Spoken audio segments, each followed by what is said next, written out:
네, 안녕하세요 여러분. 방구석의 히키남이에요. 오늘도 셜록 홈즈 오디오북 새로운 걸 들고 왔습니다.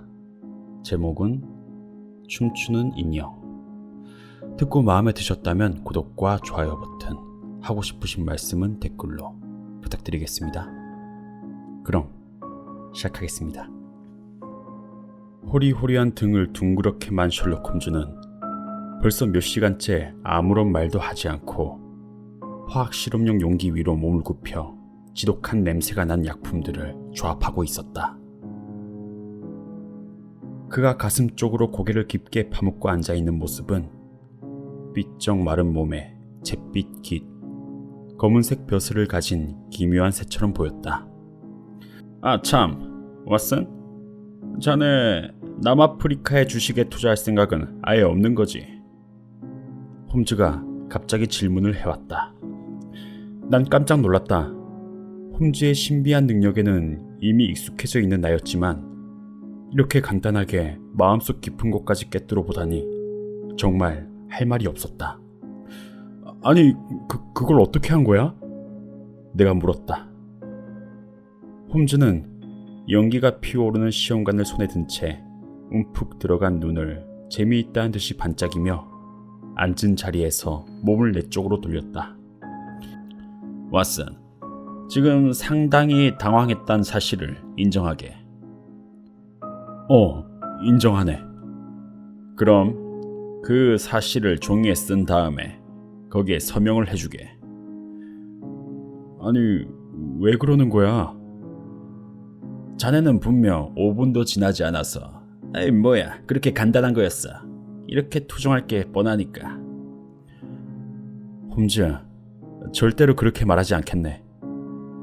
좋아, 그럼 믿고 얘기하도록 하지. 홈즈는 시험관을 내려놓고 마치 학생들에게 강의하는 교수와 같은 태도로 말하기 시작했다. 바로 앞서 일어났던 일들 속에서 하나하나의 추리를 이끌어내는 것이 간단한 일이라면 그것들을 하나로 묶는 추리를 이끌어내는 것도 그리 어려운 일이 아니지. 그런 다음 중간의 추리 과정은 완전히 배제하고 출발점과 결론만을 듣는 사람 앞에 내놓으면 상대편은 이만저만 놀라는 게 아닐세. 그러니까 자네의 왼쪽 손의 검지와 엄지 사이가 움푹 파인 것을 보고 자네가 얼마 되지 않는 자산을 금광에 투자하지 않기로 결심했다는 사실을 알아내는 것도 그리 어려운 일이 아니었네. 그걸 보고 어떻게 알아냈다는 건지 난 이해할 수가 없는데? 그렇겠지. 하지만 밀접한 관계가 있다는 사실을 바로 증명해 보이겠네. 그 아주 간단한 고리가 빠져있는 사슬은 다음과 같은 것일세. 첫째, 어제 저녁 자네가 클럽에서 돌아왔을 때 왼쪽 엄지와 검지 사이에 초크 자국이 묻어 있었네. 둘째, 그 초크는 자네가 당구를 칠 때 큐가 미끄러지는 것을 막기 위해서 바른 것이 묻은 거지. 셋째, 자넨 서스톤 말곤 다른 사람과는 당구를 치지 않아. 넷째, 4주일 전에 서스톤이 남아프리카의 한 자산을 살 권리가 있는 선택권을 가지고 있는데 그게 한 달 후면 기간이 만료된다며 자네에게도 투자를 하지 않겠냐고 물어왔단 얘기를 자네가 내게 했던 걸 기억하고 있나? 다섯째, 자네의 수표책은 내 서랍 안에 있는데 자넨 아직 내게 열쇠를 달라고 하지 않았어. 여섯째, 따라서 자네는 거기에 투자할 생각이 없어. 에이 뭐야, 정말 한심하군. 그렇게 간단한 거였어? 내가 큰 소리로 말했다. 그래. 어떤 문제든 일단 설명을 듣고 나면 어린아이도 알 수 있는 간단한 문제가 되어버리지. 자, 여기 아직 설명하지 않은 문제가 하나 있어. 어떤가 왓슨? 여기에 대해서 잠깐 생각해보겠나? 홈즈는 조금 화가 난 듯이 종이 한 장을 테이블 위에 던져놓고 다시 화학약품과 씨름을 하기 시작했다. 종이를 보니 이상한 그림 문자 같은 것이 그려져 있었기에 난 놀라지 않을 수가 없었다. 홈즈, 이건 애들이 그린 그림 아닌가? 나도 모르는 사이에 큰 소리를 내고 말았다. 그래? 자넨 그렇게밖에 생각하지 못하겠나? 그럼 이게 뭐라는 말이야? 노폭주의 리들링 소프 저택에 살고 있는 힐튼 큐빅 씨가 꼭 알고 싶어하는 게 바로 그거야. 오늘 아침 일찍 그 수수께끼 같은 그림이 도착했는데 뭐 본인도 다음 기차를 타고 온다더군. 왔어. 지금 벨 소리가 들리는데 큐빅 씨가 도착할 시간이 되긴 했나 보군. 이내 계단을 오르는 묵직한 발소리가 들리더니 곧 키가 크고 붉은 얼굴에 수염을 깨끗이 깎은 신사가 방 안으로 들어섰다. 그의 맑은 눈과 혈색 좋은 뺨으로 그가 안개 깊은 베이커 가와는 멀리 떨어진 곳에 생활하고 있음을 알 수가 있었다. 그가 방 안으로 들어서자 전신을 자극하는 듯한 신선하고 상쾌한 동부 해안의 공기가 슥 불어오는 느낌이 들었다. 우리 두 사람과 악수를 나눈 뒤 자리에 앉으려던 그가 조금 전까지 우리가 보다가 테이블 위에 올려놓은 기묘한 그림이 그려진 그 종이를 바라보았다. 홈즈씨, 이 그림에 대해서 어떻게 생각하십니까? 당신은 묘하고 이상한 것들을 좋아하신다고 들었는데 이보다 더 묘한 것도 그리 흔치는 않을 겁니다. 제가 여기 오기 전에 이것을 먼저 검토해 주셨음 해서 종이만 우선 보냈던 겁니다. 큐빅이 큰 소리로 말했다. 예, 틀림없이 흥미로운 것이긴 해요. 언뜻 보기엔 단순한 아이들의 낙서처럼 보이죠. 이상하고 조그만 인형들이 늘어서서 춤을 추고 있을 뿐이니까요. 이런 이상한 그림을 왜 그렇게 중요하다고 생각하시는지요? 홈즈가 말했다. 아니, 제가 아닙니다. 그렇게 생각하고 있는 건 아내입니다. 아내는 이 그림을 죽을 만큼 두려워하고 있습니다. 말로 표현하진 않지만 눈에 공포의 빛이 역력하게 나타나 있습니다. 그래서 이 문제를 철저하게 조사하기로 생각한 겁니다. 홈즈가 종이를 들어 종이 전체에 햇빛이 쏟아지도록 했다. 종이는 수첩에서 찢어낸 것이었으며 다음과 같은 이런 그림이 연필로 그려져 있었다. 한동안 주의 깊게 그 종이를 살피던 홈즈가 드디어 조심스럽게 접어 수첩 안에 넣었다. 이건 아주 흥미롭고 보기 드문 사건이 될 것 같은데요. 힐튼 큐빅 씨 편지로 대부분의 사정을 듣긴 했지만 친구인 왓슨 박사를 위해서 다시 한번 처음부터 설명해 줄 수 있는지요? 홈즈가 말했다. 힘이 넘쳐 보이는 커다란 손을 신경질적으로 놀리며 큐빅이 말했다. 예. 말솜씨가 그다지 좋은 편이 아니니 분명하지 않은 점이 있으면 무엇이든 질문하십시오. 작년에 제가 결혼했을 때의 일부터 이야기하도록 하겠습니다.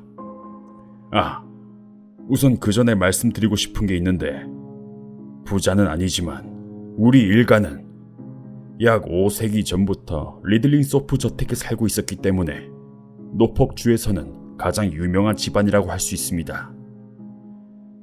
작년 빅토리아 여왕 즉위 60주년 기념 행사에 참석하기 위해 런던에 왔었습니다. 그때 러셀 광장에 있는 하숙집에 묵은 적이 있었죠. 우리 교구의 목사인 바커 목사님이 그곳에 머물고 계셨기 때문입니다. 바로 그 하숙집에 미국 여자가 묵고 있었습니다. 이름은 패트릭, 엘시 패트릭입니다. 우연한 기회에 우린 친해지게 되었고 한 달간 머무르고 난 후 전 그 여자를 세상 그 누구보다 사랑하게 되었습니다. 우린 등기소로 가서 조용히 혼인신고를 한 다음에 부부가 되어 노폭으로 돌아갔습니다. 홈즈 씨, 명문가의 자손이 과거도 가족 관계도 전혀 모르는 여자와 이런 식으로 결혼하는 것은 미친 짓이라고 생각하시겠죠. 하지만 그 여자를 만나보신다면, 어떤 여자인지 아신다면 틀림없이 이해할 수 있을 겁니다. 그런 점들에 있어서 엘씨는 매우 솔직했습니다. 내가 마음만 먹으면 언제든지 물러설 수 있도록 기회를 만들어 주었으니까요. 그녀는 이렇게 말했었습니다. 전 과거에 아주 불쾌한 교제를 한 적이 있었어요. 깨끗하게 잊고 싶은 기억이죠. 지난 일들은 입에 담기도 싫습니다. 당신이 저와 결혼한다는 것은 인격 면에선 아무런 부끄러움도 없는 여자를 아내로 맞아들인다는 얘기예요. 이건 틀림없는 사실입니다. 하지만 당신은 제가 하는 말에만 만족하시고, 당신의 아내인 제가 과거에 대해서 더 말씀드리지 못하는 것을 용서하셔야만 합니다. 만일 이 조건이 너무 엄격한 것이라고 생각되신다면 절 원래의 고독한 생활로 돌려보내시고 혼자서 노폭으로 돌아가 주세요. 그녀는 우리가 결혼하기 하룻밤 전에 이런 얘기를 했었습니다. 전 그녀의 조건에 만족한다고 말했으며 지금까지도 그녀와의 약속을 굳게 지켰습니다. 우리가 결혼한 지도 벌써 1년이 지났죠. 그동안 우리는 매우 행복한 나날을 보냈습니다. 그런데 한 달 전인 6월 말쯤에 어떤 불길한 일이 일어날 것 같은 조짐이 보이기 시작했습니다. 아내 앞으로 미국에서 보낸 편지 한 통이 도착했습니다. 미국 우표가 붙어 있었거든요. 새파랗게 질린 얼굴로 그 편지를 읽은 아내는 그것을 난로 속으로 집어던졌습니다. 이후로 아내는 그 일에 대해서 단 한마디도 하지 않았습니다. 저도 약속한 적이 있었기 때문에 아무런 말도 하지 않았습니다. 하지만 그때부터 아내는 한순간도 편하게 지내질 못했습니다. 얼굴에는 무엇인가 기다리는 듯한 불안한 빛이 아주 끊임없이 떠돌고 있었습니다. 제게 모든 걸 털어놓는다면 제가 그 누구보다도 가장 커다란 힘이 되어줄 거란 사실을 잘 알고 있을 텐데, 하지만 아내가 모든 사실을 털어놓기 전까진 전 아무런 말도 꺼낼 수가 없습니다.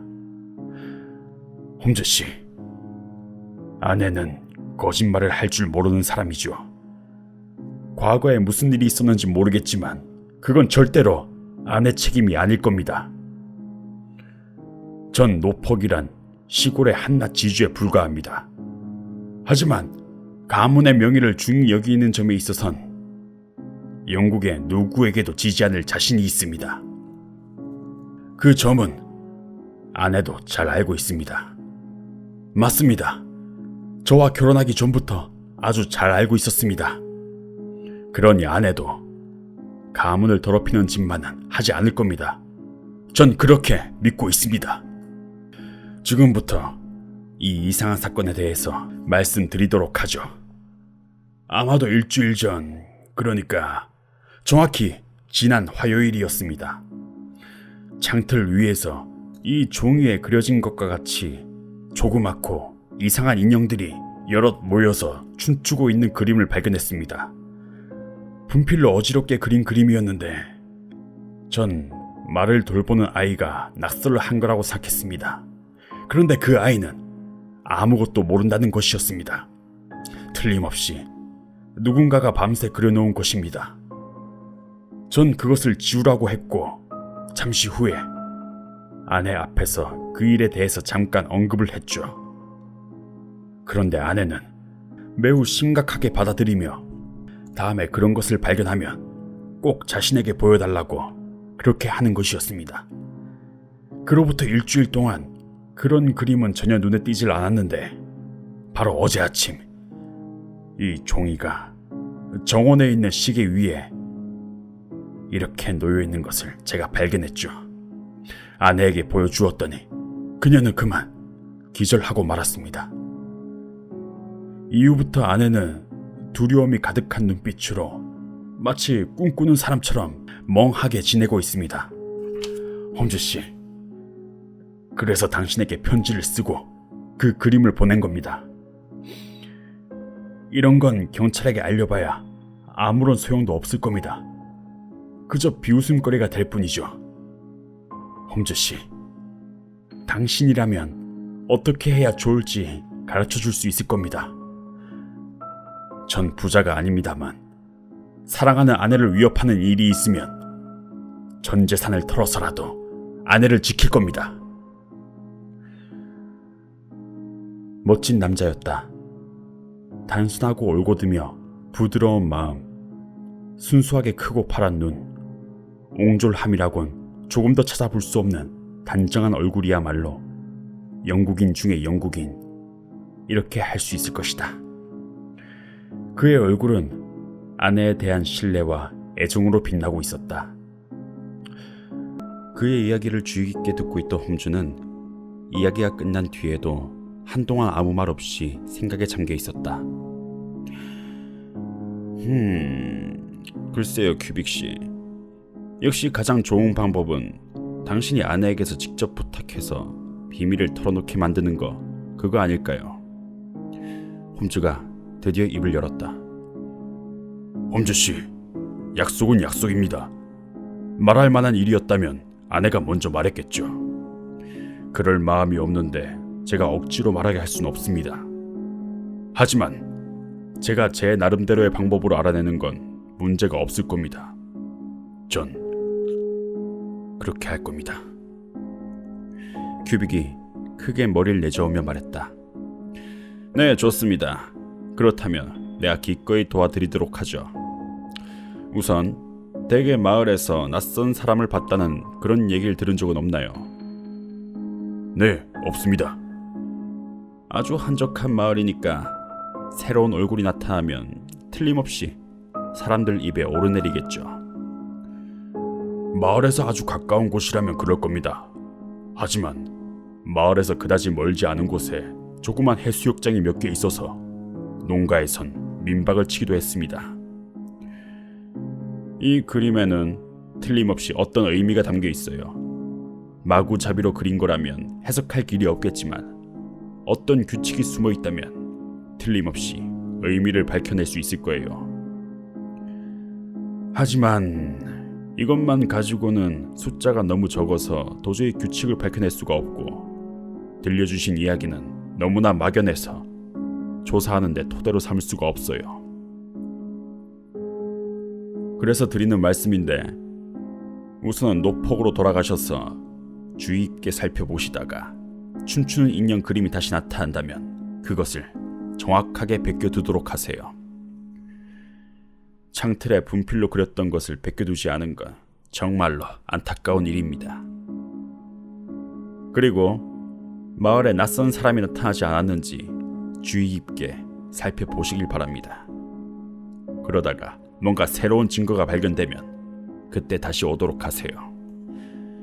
큐빅씨, 지금 저로선 이 정도밖에 도움을 드릴 수가 없군요. 만일 사태가 급변해서 긴급한 상황이 벌어진다면 언제든지 노폭에 있는 저택으로 제가 직접 달려가도록 하겠습니다. 큐빅이 돌아간 후 홈즈는 깊은 생각에 잠겼다. 그리고 그로부터 며칠 동안 그가 지갑에서 그 종이를 꺼내 종이에 그려져 있는 이상한 그림을 오랫동안 바라보는 모습을 몇 번이고 볼 수가 있었다. 하지만 이번 사건에 대해선 단 한마디의 의견도 밝히지 않았다. 그렇게 2주일 정도 지난 어느 날 오후, 그가 외출하려는 날을 불러세웠다. 여기에 있는 게 좋을 거야, 왓슨. 아니, 왜? 오늘 아침에 큐빅씨가 전보를 보내왔거든. 기억하고 있지? 그 춤추는 인형 그림을 보여줬던 힐튼 큐빅씨. 1시 20분에 리버풀가의 역에 도착한다고 했으니까 곧 집으로 올 거야. 전보를 보니까 뭔가 중요한 일이 벌어진 것 같아. 우린 오래 기다리지 않았다. 노폭의 지주 큐빅은 역에서 바로 이륜마차를 잡아 타고 달려왔다. 너무 걱정이 된 나머지 기분이 우울한 듯 눈은 피곤해 보였으며 이마에는 주름이 잡혀 있었다. 이번 사건이 점점 제 신경을 건드리고 있습니다. 홈즈 씨, 눈에 보이지도 않고 정체도 알 수 없는 녀석들이 어떤 음모를 꾸미고 우리를 둘러싸고 있다는 생각이 들어서 견딜 수가 없습니다. 게다가 녀석들이 아내를 죽이려고 조금씩 좁혀 들어오고 있으니 이거 정말 생사람 잡겠군요. 아내는 점점 여유어 가고 있습니다. 제 앞에서 나날이 쇠약해져 가고 있습니다. 부인께서는 아직 아무런 말도 하지 않았나요? 네, 아직 아무 말도. 몇 번인가 말해야겠다고 생각한 것 같은데 가엾게도 결심이 서지 않는 것 같습니다. 저도 편안하게 얘기할 수 있도록 분위기를 만들어 보려고 했지만 방법이 좋지 않았는지 오히려 더 겁을 먹는 눈치였습니다. 아내가 우리 집안의 내력, 노폭주에서의 명성, 오점 없는 가문의 이름에 대한 자부심 등을 얘기할 때면 드디어 문제의 핵심에 접근할 수 있겠다는 그런 생각이 드는데 어쩐 일인지 얘기는 그 부분에서 다른 곳으로 새고 말죠. 그렇다면 무엇인가 발견한 게 있으시군요. 꽤 많은 것들을 찾아냈습니다. 홈즈 당신이 조사해야 할 것 같아서 춤추는 인형의 그림을 몇 장 가지고 왔는데 그보다 더 중요한 사실은 내가 그 사람을 봤다는 점입니다. 뭐라고요? 그 그림을 그린 사람을요? 네, 그렇습니다. 그리는 것을 봤습니다. 그럼 모든 일을 순서대로 말씀드리도록 하죠. 전에 이곳을 방문하고 돌아간 바로 다음 날 바로 춤추는 그림 인형을 발견했습니다. 잔디밭 옆에서 집 정면의 창에서 아주 잘 보이는 도구를 넣어두는 그런 창고가 있는데 그 창고의 검은 나무 문에 분필로 그려져 있었습니다. 이것이 그것을 똑바로 옮겨 적은 것입니다. 그가 접혀있던 종이를 펴서 테이블 위에 올려놓았다. 그 그림 문자는 다음과 같았다. 대단하군. 정말 대단해. 자, 계속해보세요. 홈즈가 말했다. 베낀 뒤에 그림은 바로 지워버렸습니다. 그런데 이틀 뒤에 또 새로운 것이 그려져 있었죠. 바로 이 그림입니다. 홈즈는 두 손을 비비며 기쁘다는 듯이 웃었다. 자료가 점점 늘어나는구만. 홈즈가 말했다. 그로부터 사흘 후 이번엔 돌로 눌러놓은 종이 쪽지가 해시계 위에서 발견되었습니다. 메시지가 적혀있더군요. 바로 이게 그겁니다. 보시는 바와 같이 조금 전 것과 같은 종이입니다. 그래서 전 잠복을 하기로 결심했죠. 권총을 꺼내 들고 잔디밭과 정원을 한눈에 내려볼 수 있는 서재의 창가에 앉아서 밤을 샜습니다. 그날 밤 2시쯤 밖에 달빛이 쏟아지는 곳 외에는 전부 어둠에 잠겨 있었죠. 가만히 앉아있자니 발소리가 들려왔습니다. 그곳으로 시선을 돌려보니 가운을 걸친 아내가 서 있었죠. 아내는 제게 그만 자러 가자고 했습니다. 전 솔직하게 털어놓았죠. 이런 이상하고 나쁜 짓을 하는 게 누구인지 그걸 밝혀내려 하는 것이라고 말이죠. 그러자 아내는 의미 없는 장난이니 신경 쓸 것 없다고 했습니다. 그리곤 힐튼, 이번 일이 그렇게 마음에 쓰이면 둘이서 여행이라도 가요. 그러면 이런 불쾌한 마음도 사라질 거예요. 이렇게 말하더군요. 뭐라고? 이런 악질적인 장난하는 녀석 때문에 집을 비우자고? 그럴 순 없어. 노폭주의 비웃음거리가 되고 말 거요. 내가 말했습니다. 어쨌든 이제 주무시도록 하세요. 얘기는 내일 아침이라도 할 수 있으니까. 아내가 말했습니다.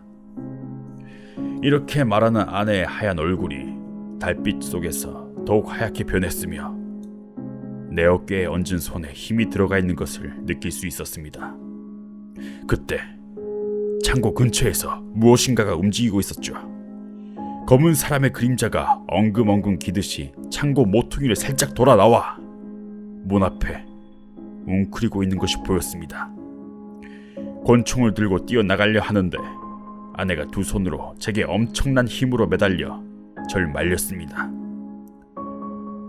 전 아내의 손을 뿌리치려고 했지만 아내는 죽을 힘을 다해서 제게 매달렸죠. 간신히 아내를 뿌리치긴 했지만 서재의 문을 열고 창고 앞으로 달려갔을 때 상대는 이미 모습을 감춘 뒤였습니다. 하지만 그곳에 있었던 흔적만은 뚜렷하게 남아있었습니다. 전에 춤추는 인형을 남기고 간 것처럼 이번에도 문 위에 춤추는 인형을 그려놓았습니다. 정원을 샅샅이 살펴보았지만 그 외에 다른 곳엔 사람이 들어왔던 흔적이 남아있지 않았습니다. 그런데 놀랍게도 제가 정원을 살펴보는 동안 상대는 쭉 정원 한 구석에 숨어 있었던 것 같이 이튿날 아침 제가 다시 그 문 앞을 살펴보니 전날 밤에 봤던 인형에 새로운 인형이 더 그려져 있었습니다. 그 새로운 그림도 가지고 오셨나요? 네, 이건 아주 짧은 것인데 베껴 가지고 왔습니다. 여기 있습니다. 그는 종이 한 장을 더 꺼냈다. 새로운 춤추는 인형은 다음과 같았다. 잠깐.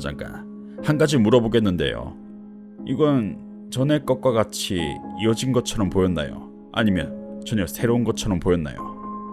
홈즈가 말했다. 그가 매우 흥분했다는 사실을 눈을 통해서 알 수 있었다. 서로 다른 판자에 그려놓았습니다. 역시 이번 사건을 해결하는데 가장 중요한 사실입니다. 커다란 희망이 보이기 시작했어요. 큐빅씨, 당신의 얘기를 계속해주세요. 더 말씀드릴 거는 그날 밤 범인을 잡을 기회가 있었는데 절 말린 아내에게 화를 냈다는 정도입니다. 아내는 제가 다치기라도 하면 안 된다 생각해서 그렇게 생각해서 말린 것이라고 말했습니다. 하지만 당시 아내가 진심으로 걱정했던 건 제가 아니라 그 범인이 아니었을까. 그런 생각이 문득 머리를 스치고 갔습니다. 그렇게 생각한 이유는 녀석이 어떤 녀석인지, 이 묘한 기호가 어떤 의미인지 아내가 알고 있다는 그런 느낌이 들었기 때문입니다. 하지만 아내의 목소리와 눈빛에는 의심을 용납하지 않겠다는 그런 태도가 서려 있었습니다. 그래서 지금은 아내가 걱정했던 것은 역시 저였다고 그렇게 생각하고 있죠. 이것으로 모든 것을 말씀드렸으니 이번엔 제가 어떻게 해야 좋을지 당신의 의견을 들려주세요. 전 농장의 일꾼 몇 명을 정원 나무 밑에 배치시켰다가 녀석이 다시 나타나면 가죽 채찍으로 후려쳐 두 번 다시 우리의 평화를 해치지 못하도록 할 생각입니다. 아니, 이번 사건은 아주 복잡해서 그렇게 간단한 대책으로는 해결할 수 없을 거예요. 큐빅씨, 언제까지 런던에 머물 생각입니까? 홈즈가 물었다. 무슨 일이 있어도 오늘 중으로 돌아가야 합니다. 아내를 밤에 혼자 둘 순 없죠. 신경이 매우 날카로워져서 꼭 돌아와달라 애원했으니까요. 그렇다면 돌아가시는 게 좋겠군요. 만일 더 계신다면 저도 내일이나 모레쯤에는 함께 갈 수 있을 텐데. 어쨌든 이 종이엔 여기 놓고 가세요. 빠른 시일 안에 사건 해결의 방책을 세워보도록 하죠. 홈즈는 큐빅이 돌아갈 때까지 특유의 냉정한 작업적 태도를 유지했지만 사실은 매우 흥분하고 있다는 사실을 그를 잘 아는 나는 쉽게 알아볼 수 있었다. 큐빅의 넓은 어깨가 문 밖으로 사라지자마자 홈즈는 테이블 쪽으로 달려가서 춤추는 인형이 그려진 종이를 전부 늘어놓곤 복잡하고 어려운 계산을 하기 시작했다. 그로부터 2시간 동안 일에 열중한 나머지 내가 옆에 있다는 사실도 잊은 채 여러 장의 종이에 글자와 숫자를 채워나가는 모습을 가만히 지켜보고 있었다. 일이 잘 풀리는 듯 휘파람을 불고 노래를 흥얼거리는 적이 있는가 하면 때로는 생각이 막힌 듯 이마를 찌푸린 채 멍한 눈빛으로 오랫동안 꼼짝도 하지 않고 앉아있는 적도 있었다. 그러다 드디어 만족스러운 소리를 지르며 의자에서 일어나 손을 비비며 방안을 오가기 시작했다. 그러다 해저 전시 신청서에 긴 전문을 썼다. 왓슨, 만일 내가 보내는 이 전문에 대한 답이 내가 생각했던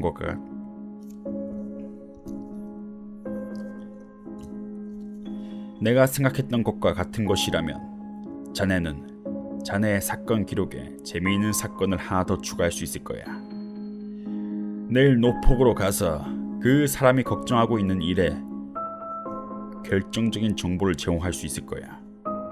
솔직히 말하자면 이때 난 호기심으로 가득 넘쳐 있었지만 홈즈는 자신이 밝히고 싶을 때 자신이 좋아하는 방식으로만 얘기를 털어놓는다는 사실을 잘 알고 있었기 때문에 그가 밝히고 싶은 마음이 들 때까진 묻지 않고 기다리기로 했다.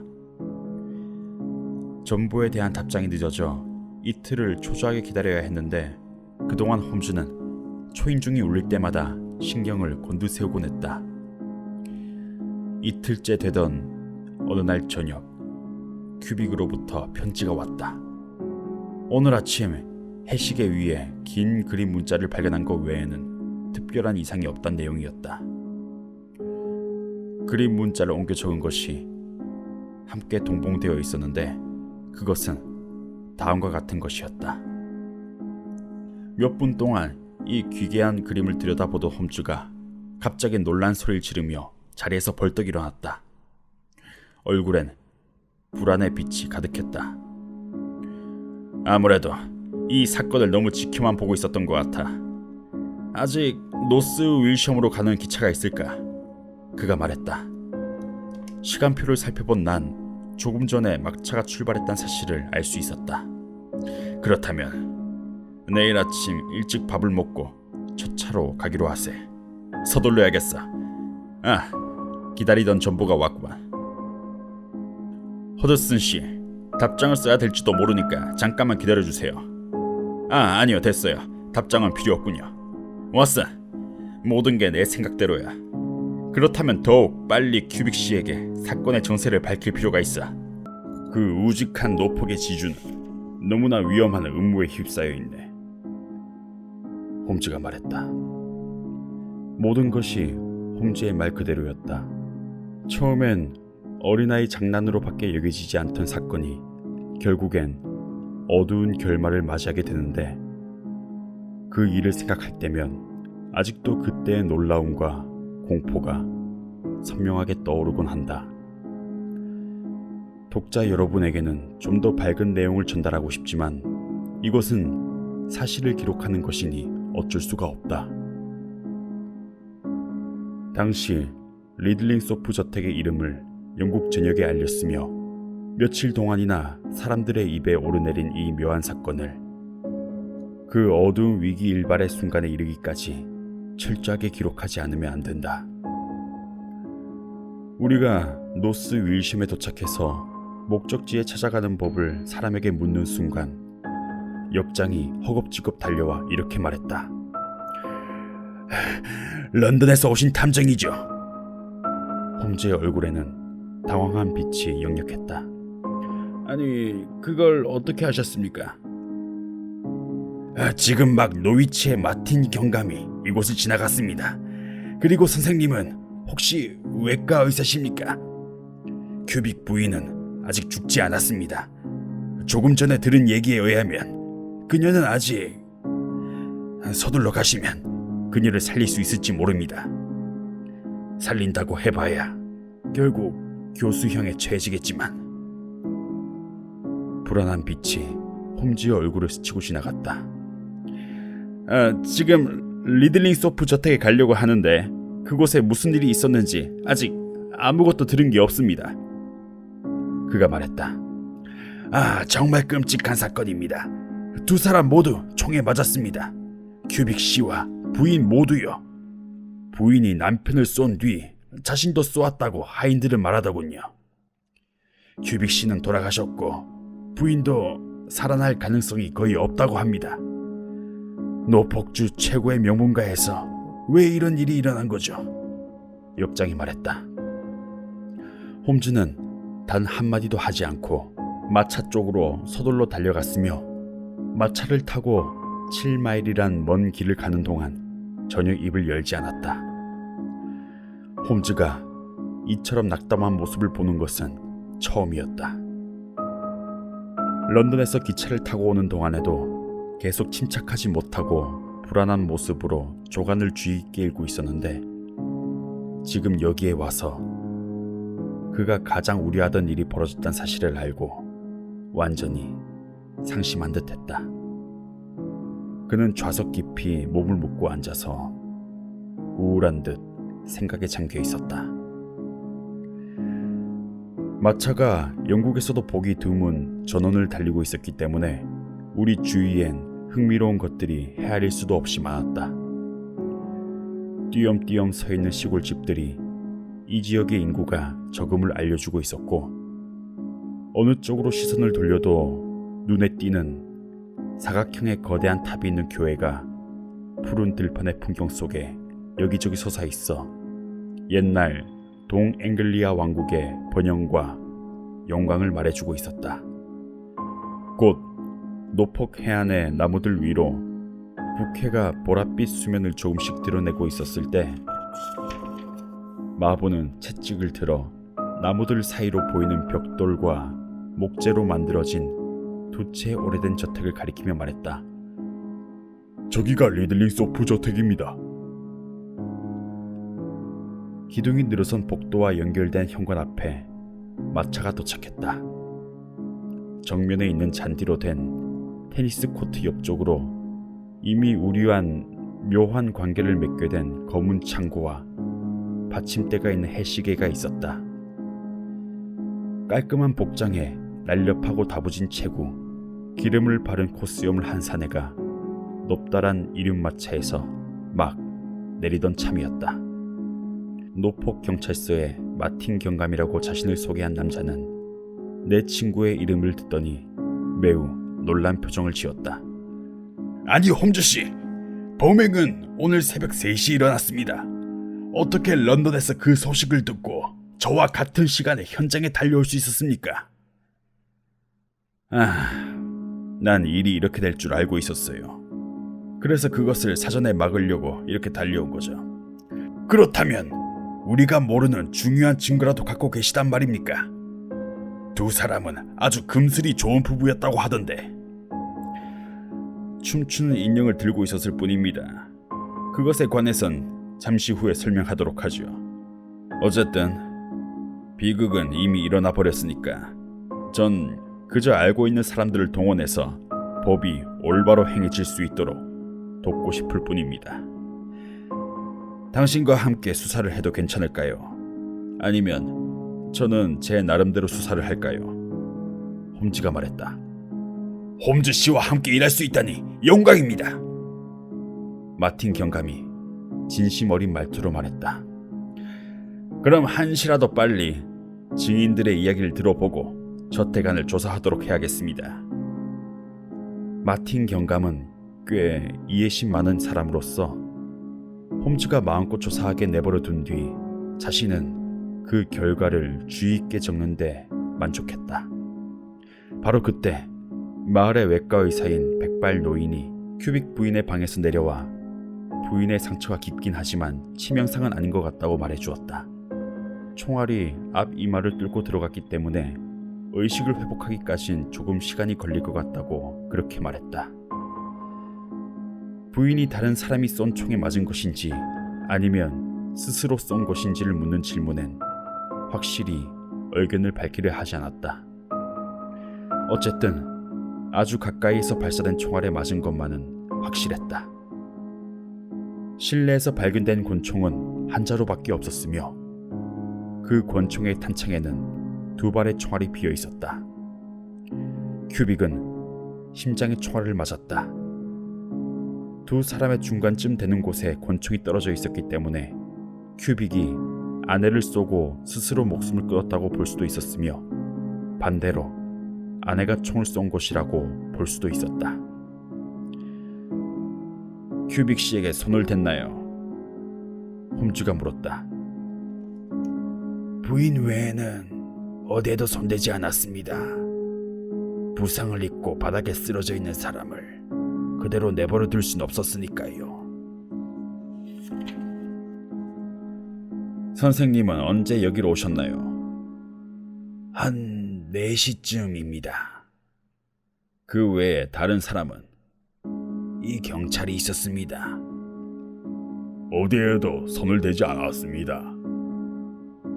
예, 아주 신중하게 잘 행동하셨군요. 누가 선생님을 불렀죠? 선더스라는 하녀였습니다. 현장을 처음으로 목격한 것도 그녀였습니까? 예, 요리사인 킹 부인과 함께였습니다.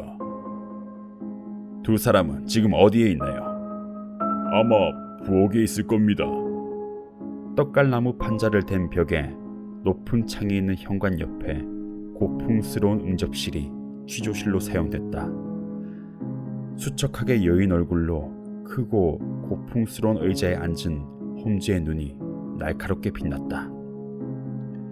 난 그의 눈 속에서 도움을 주지 못한 의뢰인의 복수를 할 때까진 목숨을 걸고서라도 이 사건을 조사하겠다는 굳은 의지를 읽을 수 있었다. 그런 홈즈와 말쑥한 차림의 마틴 경감, 새치가 섞인 수염을 기른 시골 의사, 그리고 나, 그리고 느긋한 성격을 가진 마을의 경찰이 이번 사건을 맡은 수사진의 구성원이었다. 두 여자의 진술은 매우 명확했다. 두 사람 모두 총소리를 듣고 잠에서 깨어났으며 1분쯤 뒤에 두 번째 소리가 들렸다고 했다. 두 사람은 서로 옆방을 쓰고 있었는데 킹 부인이 먼저 선더스의 방으로 뛰어들었다고 한다. 함께 계단을 내려가 보니 서재의 문이 열려 있었고 테이블 위에 있는 초에 불이 켜져 있었으며 주인은 방 한가운데 엎어져 있었는데 완전히 숨이 끊어진 상태였다고 한다. 부인은 머리를 벽에 기댄 채 몸을 웅크리고 있었다고 했다. 커다란 상처를 입은 듯 얼굴이 피로 빨갛게 물들어 있었다. 괴로운 듯 숨을 헐떡이고 있었고 말은 할 수 없는 상태였다. 방뿐만이 아니라 복도에도 연기와 화약 냄새가 가득 들어 차 있었다. 창문은 틀림없이 닫혀 있었으며 안쪽에서 골쇠를 걸어놓은 상태였다. 이 점에 대해선 두 사람 모두 자신 있게 증언했다. 두 사람은 바로 의사와 경찰을 불러오도록 했다. 그리고 마부와 그의 조수인 소년과 함께 부상을 당한 부인을 침실로 옮겼다. 부부 모두가 사건이 일어나기 전에 침대에 든 흔적이 남아있었다. 부인은 평상복을 입고 있었지만 남편은 잡옷 위에 가운을 걸치고 있었다. 서재의 물건에는 전혀 손을 대지 않았다. 두 사람이 알고 있는 한 지금까지 단 한 번도 부부싸움을 한 적은 없었다. 모든 사람들이 아주 금슬 좋은 부부라고 생각하고 있었다. 이상이 두 하녀의 증언의 요점이었다. 마틴 경감의 질문을 받은 두 사람은 모든 문이 안에서 잠겨 있었기 때문에 집 밖으로 도망간 사람은 절대 없을 거라고 이렇게 말했다. 두 사람 모두 가장 위층에 있는 자신들의 방에서 나오는 순간부터 화약 냄새가 났다고 했다. 이 사실에 주의할 필요가 있을 것 같군요. 그럼 지금부터 실내를 철저하게 조사하도록 합시다. 홈즈가 경감에게 말했다. 서재는 그리 넓지 않았는데 벽 세면에 책이 늘어서 있었으며 정원으로 향한 평범한 창문 쪽으로는 책상이 놓여 있었다. 처음 눈에 들어온 것은 바닥에 쓰러져 있는 불행한 지주 큐빅의 커다란 사체였다. 입고 있는 옷이 흐트러진 것으로 봐서 잠을 자다가 급히 일어난 듯했다. 총알은 그의 정면에서 발사되었으며 심장을 관통한 채 몸 안에 박혀 있었다. 아무런 고통도 없이 직사한 것임에 틀림이 없었다.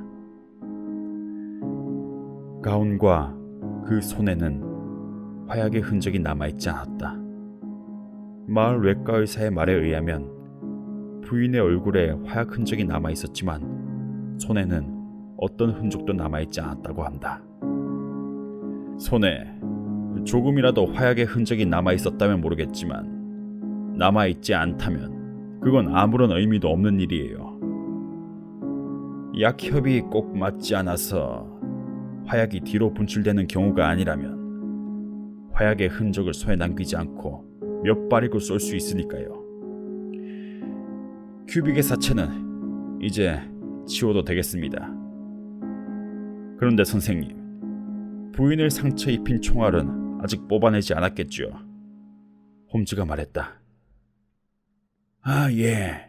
그러려면 커다란 수술을 해야 됩니다. 하지만 권총에는 총알이 아직 남아있습니다. 4발이 남아있죠.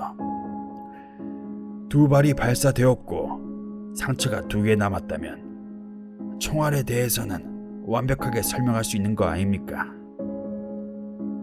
예. 그렇게 생각되시겠죠. 그렇다면 선생님께서는 저 창틀의 명중한 총알에 대해서도 설명해 주실 수 있겠죠. 이렇게 말한 홈즈는 갑자기 몸을 돌렸다. 그리고 길고 가느다란 손가락이 아래쪽 창틀에서 1인치 정도 떨어진 곳에 뚫린 구멍을 가리켰다. 아니 이건 어떻게 하셨습니까? 경감이 외쳤다. 예, 찾고 있었거든요. 예. 정말 대단합니다. 말씀하신 대로 그대로입니다. 그러니까 총알이 3발 발사되었으니까 제3의 인물이 있었단 그런 얘기가 되겠군요. 그렇다면 그 사람은 대체 누구이며 또 어떻게 도망쳤을까요? 마을 의사가 말했다. 바로 그게 우리가 지금부터 풀어야 할 문제입니다. 마틴 경감님, 아직 기억하고 계시죠? 하녀들이 방에서 나온 순간부터 화약 냄새가 났다고 했을 때 그건 매우 중요한 일이라고 제가 말했던 것을. 홈즈가 말했다. 네, 하지만 솔직히 말하자면 아직 그 의미를 잘 모르겠습니다. 그건 발포될 당시에 이 방의 문뿐만이 아니라 창문도 열려 있었단 그런 뜻이에요. 그렇지 않고선 화약 냄새가 그렇게 빨리 집안 전체에 퍼질 리가 없으니까요. 그러니까 이 방은 바람이 통하는 상태였던 거예요. 문과 창문 모두가 열려 있었던 시간은 매우 짧은 시간이었을 테지만. 아니, 그걸 어떻게 아십니까? 초가 탄 흔적이 그렇게 많이 흔들려 있진 않았으니까요. 대단해, 정말 대단해! 경감이 외쳤다. 이 비극이 일어났을 때 창이 열려 있었다는 게 확실하다면 이 사건엔 제3의 인물이 있고 그 사람이 창밖에서 발포했을 것이라 이렇게 생각했어요. 그리고 그 사람을 향해서 실내에서 총을 쐈다면 창틀에 총알이 박혀있을 가능성도 있다고 그렇게 생각했죠. 그래서 찾아봤더니 아니나 다를까 총알 자국이 있었습니다. 하지만 창문은 닫혀 있었고 골쇠도 걸려있지 않았습니까? 여자가 본능적으로 창문을 닫고 걸쇠를 걸었을 거예요. 응? 이건 또 뭐야? 홈즈가 발견한 것은 서재의 테이블 위에 놓여있던 핸드백이었다. 악어 가죽에 은장식을 한 조그맣고 세련된 백이었다. 홈즈가 핸드백을 열어 내용물을 끄집어냈다. 고무줄로 묶어놓은 50파운드짜리 지폐가 20장 들어있을 뿐이었다. 이건 재판할 때 결정적인 증거가 될 테니까 잘 챙겨두십시오. 홈즈가 핸드백과 지폐를 경감에게 넘겨준 뒤 다시 말을 이었다. 그럼 이번엔 세 번째 총알에 주목할 필요가 있을 겁니다. 창틀에 남은 흔적으로 봐서 이건 틀림없이 실내에서 쏜 거예요. 킹 부인에게 다시 한번 묻겠는데 당신은 틀림없이 커다란 총성을 듣고 잠에서 깨어났다고 말씀하셨죠. 그건 두 번째 들려온 총성보다 더 컸다는 말인가요? 글쎄요. 그 소리를 듣고 잠에서 깨어난 것이라고 꼭 그렇게 말씀드릴 순 없지만 어쨌든 굉장히 큰 소리였습니다. 혹시 두 발이 거의 동시에 발사된 소리라곤 생각되지 않습니까? 그 점에 대해선 정확히 말씀드릴 수가 없습니다. 난 틀림없이 그랬을 거라고 생각해요. 경감님, 이 방에서 얻을 수 있는 단서는 이제 다 얻은 듯합니다. 괜찮으시다면 함께 정원으로 가시죠. 새로운 증거가 있을지도 모르니까요. 서재의 창 밑에서부터 화단이 길게 이어져 있었는데 그곳으로 향하던 우린 일제히 놀라지 않을 수가 없었다. 화단의 꽃들은 짓밟혀 있었으며 부드러운 흙 위에 여기저기에 발자국이 남아 있었다. 커다란 남자의 발자국으로 끝부분이 이상할 정도로 길고 뾰족했다. 홈즈는 총에 맞아떨어진 새를 찾는 사냥개처럼 잔디와 나무 사이를 뒤지고 돌아다녔다. 그러다 만족스럽다는 듯이 소리를 지르며 몸을 숙여 놋쇠로 만든 조그만 원통을 주워 올렸다. 역시 내가 생각한 대로야. 약협 제거 장치가 달린 권총을 사용했어. 바로 이게 세 번째 총알의 약협이에요. 마틴 경감님, 어떻게 된 사건인지 드디어 윤곽이 잡힙니다. 홈즈가 말했다. 홈즈의 신속한 수사에 시골 마을 경감은 매우 놀란 듯한 표정이었다. 처음엔 그도 자신의 주장을 개진하고 싶어하는 표정이었지만 지금은 완전히 감탄해서 홈즈가 이끄는 대로 어디든 따라가겠다는 그런 자세를 보이고 있었다.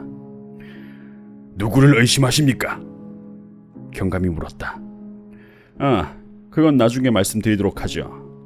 이번 사건에 대해서 아직 당신에게 설명 못한 점들이 몇 가지 있습니다. 어쨌든 여기까지 왔으니까 우선은 지금처럼 내 방법대로 수사를 한 뒤에 사건 전체에 대한 내용을 한꺼번에 해명하는 게 가장 좋을 것 같습니다. 홈즈씨, 범인만 잡을 수 있다면 어떤 방법을 쓰셔도 상관없습니다. 특별히 숨기려는 건 아니지만 서둘러 수사를 해야 되기 때문에 복잡한 설명을 오랫동안 하고 있을 수는 없어요. 이 사건을 해결하기 위한 단서는 전부 손에 넣었습니다. 하지만 불행하게도 부인이 이대로 의식을 회복하지 못한다 해도 어젯밤에 있었던 사건을 다시 한번 구성해서 법이 올바로 집행되도록 할 수는 있습니다. 그 전에 한 가지 묻고 싶은 게 있는데 이 부근에 엘리지라고 불리는 여관이 있습니까? 우린 사람들에게 물어봤지만 그런 이름을 알고 있는 사람은 아무도 없었다.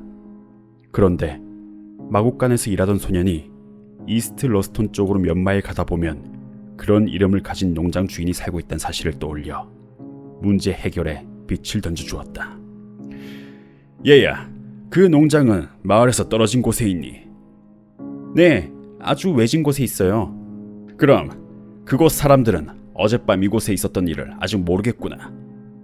아마 그럴 거예요. 잠시 생각에 잠겨있던 홈즈의 얼굴에 묘한 웃음이 번지기 시작했다.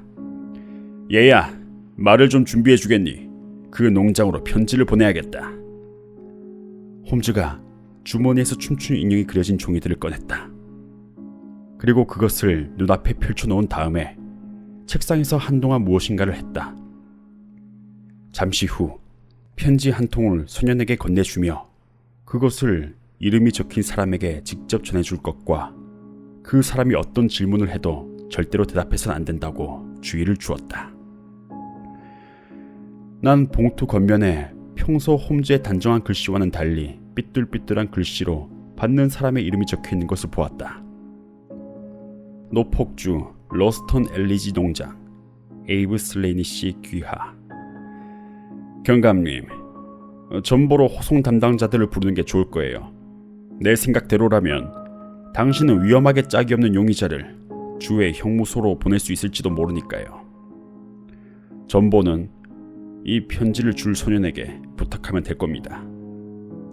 왓슨, 오후에 런던으로 돌아가는 기차가 있었으면 좋을 텐데 아직 끝내지 못한 화학 분석을 마저 끝내고 싶기도 하고 이번 사건도 거의 해결돼 가는 것 같으니까 말이야. 소년이 편지를 들고 출발하자 셜록 홈즈가 하인들에게 지시를 내렸다.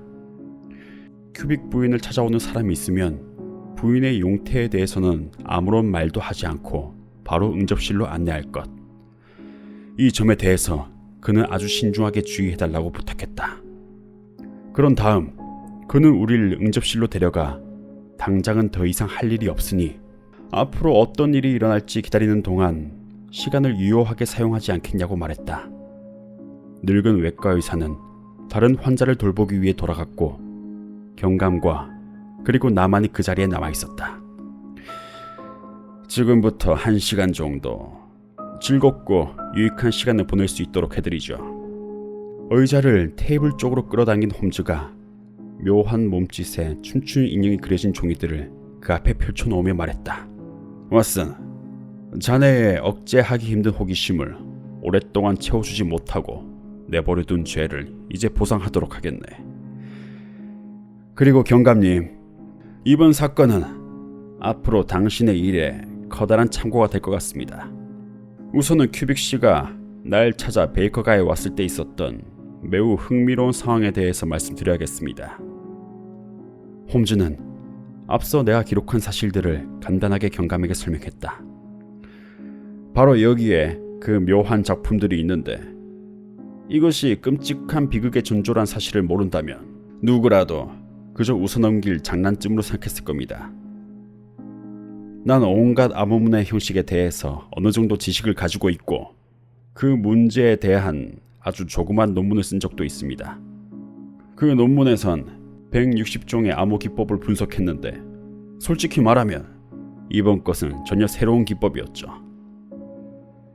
이 암호를 생각해낸 사람은 틀림없이 이들 기호가 메시지를 전달하고 있는 게 아니라 어린아이의 낙서에 지나지 않는 것이라고 보이고 싶었을 거예요. 하지만 이들 그림이 문자를 나타내고 있다는 사실을 깨달은 후에 온갖 형태의 암호문에 통하고 있는 법칙을 적용하여 이것을 해독하는 것은 아주 간단한 일이었습니다. 내가 처음 본 것은 매우 짧은 것이었기 때문에 조금이나마 자신을 갖고 말할 수 있었던 것은 이 만세하는 그림이 알파벳 E를 나타낸다는 사실 정도였어요. 아시는 바와 같이 알파벳 E는 영어의 알파벳 중에서도 가장 많이 사용되는 매우 눈에 띄는 글자로 짧은 문장 속에서도 가장 많이 볼 수 있는 거라고 생각해도 크게 틀리진 않습니다. 처음 본 암호문은 15개의 기호로 구성되어 있었는데 그 안에 똑같은 기호가 4개나 들어있으니까 이것을 알파벳 E라고 보는 것이 타당할 겁니다. 같은 기호라 할지라도 손에 깃발을 들고 있는 것과 들고 있지 않은 것이 있는데 깃발이 휘날리는 모습으로 봐서 이것은 한 단어가 끝났음을 나타내는 것이라고 생각돼요. 이런 가정으로 알파벳 E를 나타내는 것이 이 만세하는 그림일 거라고 생각했죠. 지금부터가 이번 조사의 가장 어려운 부분이었습니다. 영어에서 이 다음으로 많이 쓰이고 있는 문자의 순서를 밝히기란 결코 쉬운 일이 아니거든요. 가령 인쇄물 한 페이지에 대한 평균 순서를 정했다 하더라도 짧은 한 문장 안에는 그 순서가 뒤바뀌곤 하니까요. 대체적으로 T, A, O, N, S, H, R, D, L 이 순서로 나타나긴 하지만 T, A, O, I는 거의 같은 빈도로 사용되고 있어요. 암호문에서 어떤 의미가 나올 때까지 하나하나 대조를 해나간다면 그건 끝도 없는 일이죠. 그래서 난 새로운 재료가 손에 들어올 때까지 기다리기로 했습니다. 큐빅 씨를 두 번째 만났을 때 짧은 암호문 2개와 깃발이 없는 점으로 봐서 하나의 단어로 보이는 암호문을 새로 받았습니다. 이게 바로 그거죠. 이 한 단어로 된 암호, 5글자로 된 암호인데 그 중에서 두 번째와 네 번째의 두 글자는 알파벳 2란 사실을 전부터 알고 있었어요. 이 단어를 예를 들자면 세버, 끊다, 레버, 지렛대, 네버, 결코, 이와 같은 단어일 겁니다. 이 암호가 어떤 요청에 대한 답변이라면 네버와 같은 단어가 사용될 가능성이 매우 높으며 그것은 흔히 있는 일이죠. 그리고 이번 사건의 정황들로 미루어 봐서 큐빅 부인이 직접 썼을 확률도 매우 높습니다. 이 가설이 옳다면 그림 문자, 이것들은 각각 N, V, R을 나타내는 것이라고 볼 수 있을 거예요. 여기까지 오긴 했지만 그래도 수많은 난관이 남아 있었는데 문득 좋은 생각이 떠올라 다른 몇몇 문자들도 해독할 수 있었습니다. 만일 이 암호들이 부인이 젊은 시절 친하게 지냈던 사람에게 온 거라면 2개의 알파벳 E 사이에 글자 3개가 들어가 있는 단어는 부인의 이름인 L씨를 나타내는 것이라고 봐도 좋을 거라고 생각했죠. 살펴봤더니 세 번째 보낸 암호문의 끝에 있는 단어가 그런 구조로 되어 있더군요. 이것은 L씨에 대한 어떤 요청임에 틀림이 없었습니다. 이렇게 해서 난 L, S, I를 찾아냈죠. 그렇다면 대체 어떤 요청이었을까? L씨 앞에 있는 단어는 겨우 4글자이고 알파벳 E로 끝났습니다. 이 단어는 틀림없이 컴일 겁니다. 4글자 단어 중에서도 알파벳 E로 끝나는 단어를 전부 살펴봤는데 이런 경우에 해당되는 다른 단어는 찾을 수가 없었습니다. 이렇게 해서 다시 C, O, M이라는 3글자를 알게 되었고 그것을 바탕으로 첫 번째 암호문 해독에 들어갔는데 그것을 4개로 나누고 아직 밝혀내지 못한 기호는 동그라미로 표시를 했습니다. 그랬더니 다음과 같이 되더군요. 이렇게 해놓고 보니까 첫 번째 문자로 올 수 있는 건 A밖에 없었습니다. 그런데 그게 이 짧은 문장 안에 3번이나 나오니 커다란 도움이 되는 발견이었죠. 그리고 두 번째 단어에 비어있는 부분이 H란 사실도 확실하게 알 수 있었어요. 그러고 보니까 이런 문장이 됐죠.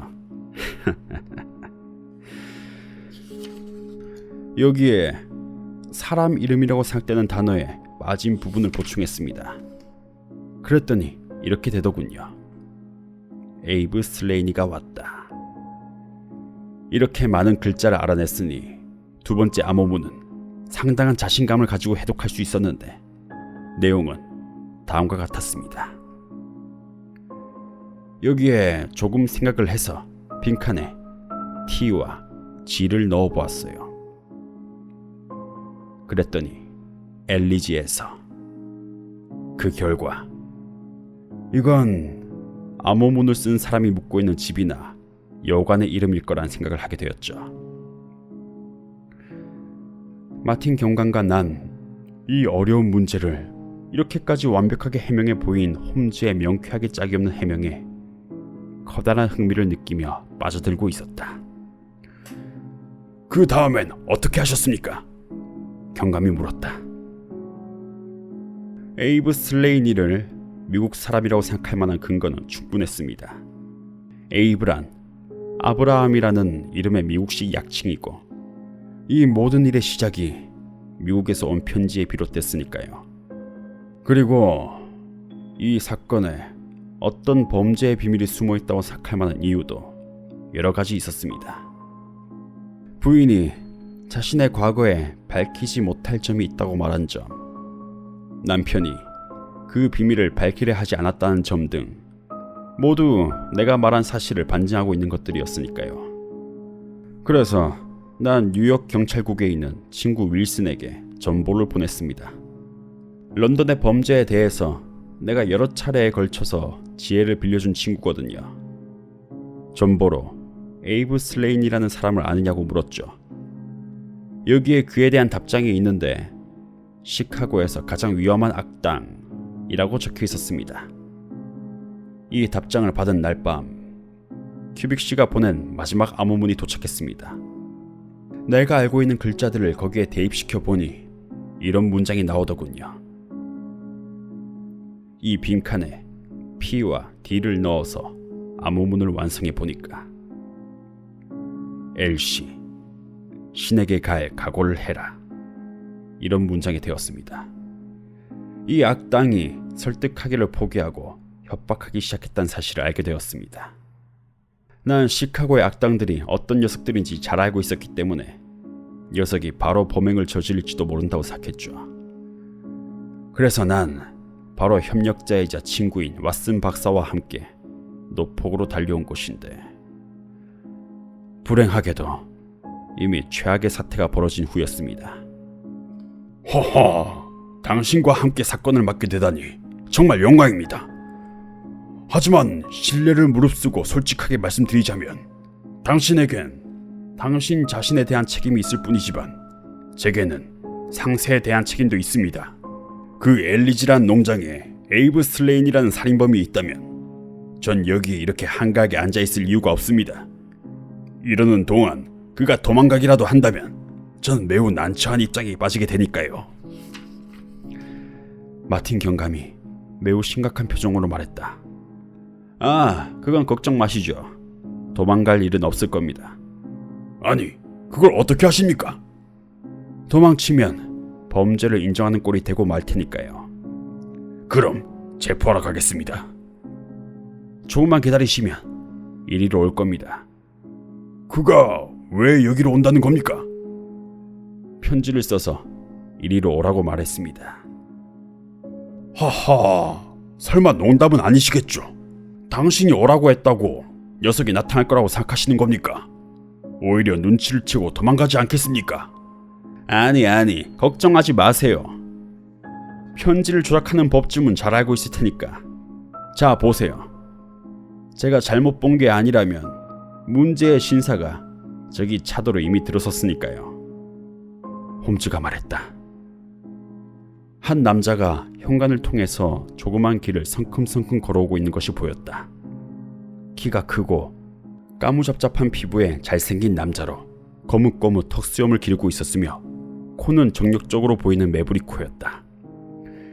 회색 플란넬로 만든 양복에 파나마 모자를 쓴 채 지팡이로 휘두르며 마치 자신의 집에 들어온 사람처럼 당당하게 길을 걸어와선 아주 자신감에 넘친 태도로 배를 커다랗게 울리는 소리가 들려왔다.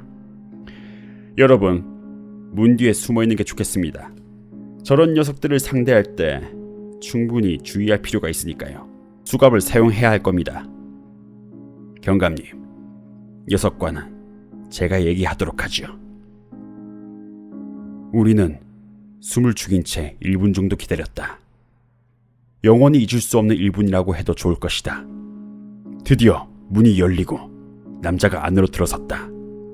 그 순간 홈즈가 남자의 머리에 권총을 갖다 댔고 마틴 경감이 손목에 수갑을 채웠다.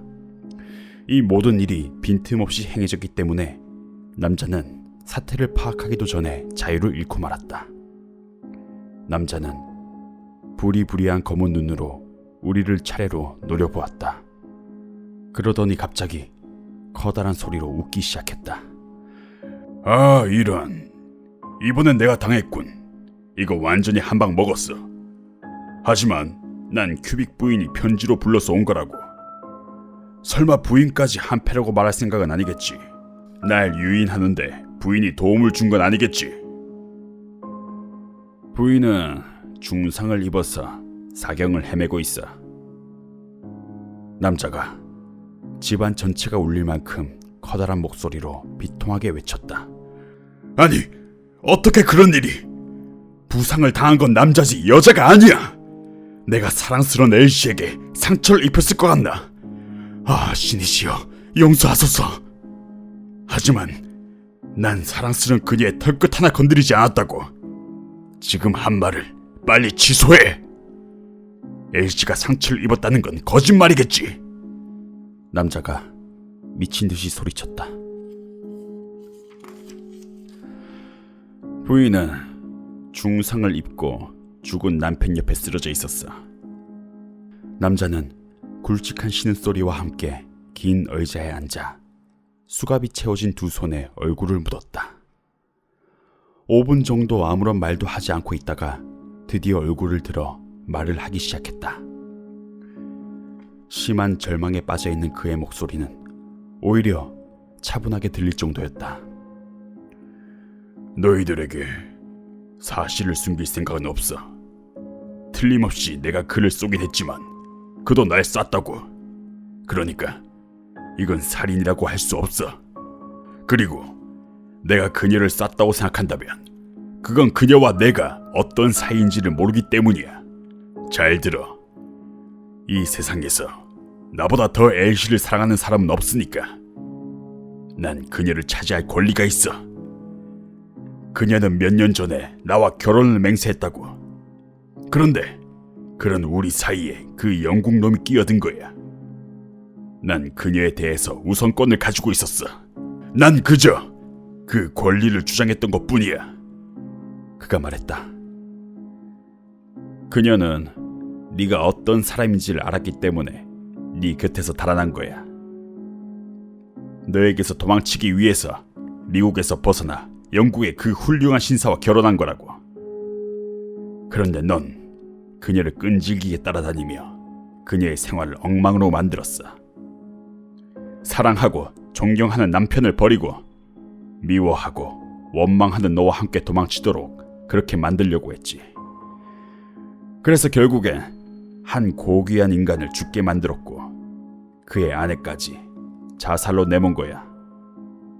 에이브 슬레이니, 이상 이번 사건에서 네가 저지른 죄야. 넌 법에 따라서 그에 대한 보상을 해야만 할 거야.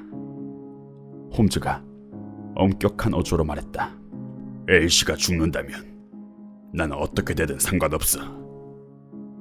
이렇게 말한 에이브 슬레이니는 한쪽 손을 펴서 그 손바닥에 있던 꼬깃꼬깃한 종이를 바라보았다.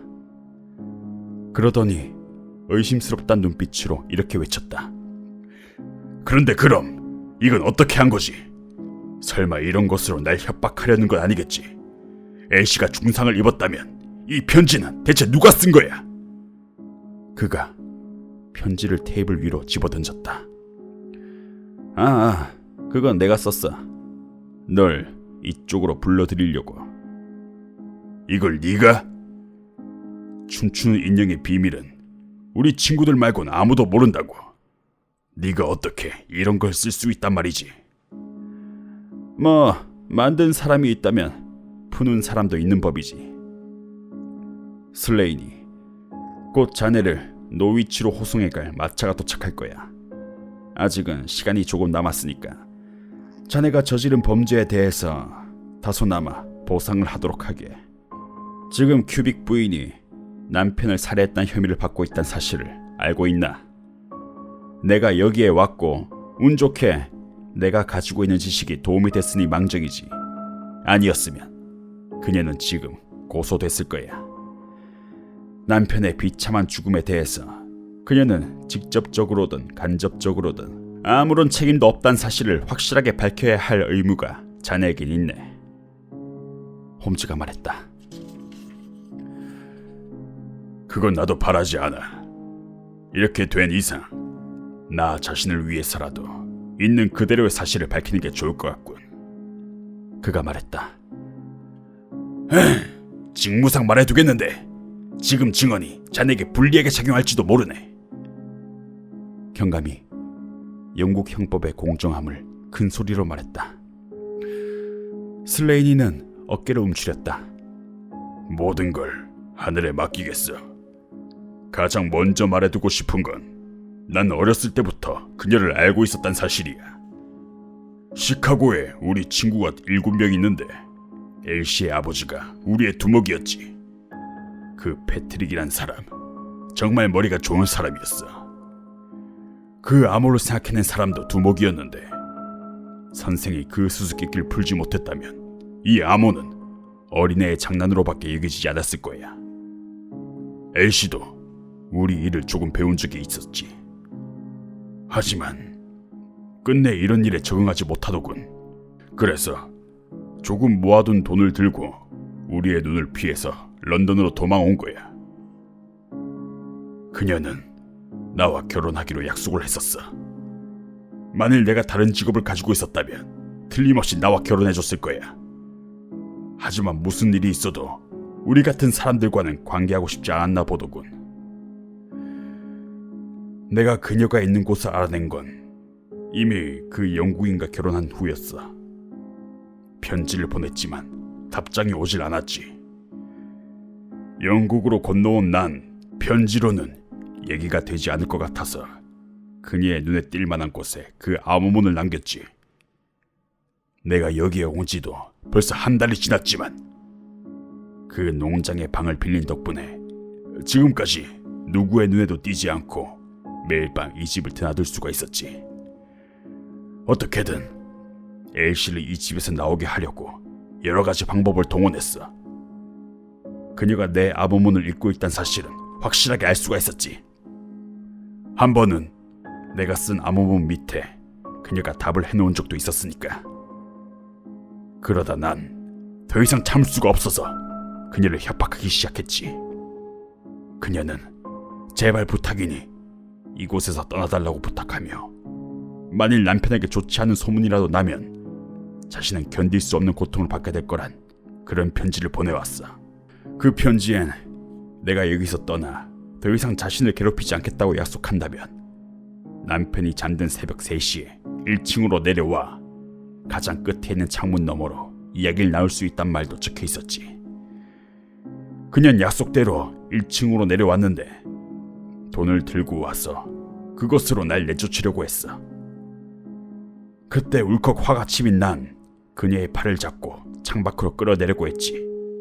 바로 그때 권총을 든 남편이 방 안으로 뛰어들어왔지. 엘시가 바닥에 쓰러지는 바람에 난 그 녀석과 정면으로 마주보게 됐어. 나도 권총을 가지고 있었고 그것으로 겁을 주고 그 틈으로 도망칠 생각으로 권총을 겨눴어. 상대방이 총을 쐈지만 난 맞지 않았어. 나도 그와 거의 동시에 방아쇠를 당겼는데 녀석이 쓰러지더군. 난 정원을 가로질러서 도망쳤는데 그때 뒤에서 창을 닫는 소리가 들렸어.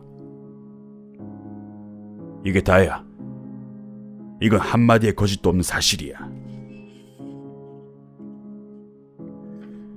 그리고 말을 타고 온 소년으로부터 그 편지를 보고 여기에 와서 너희들에게 붙잡히기 전까진 아무것도 모르고 있었지. 슬레이니가 이야기를 하고 있는 동안에 호송용 마차가 도착해 있었다.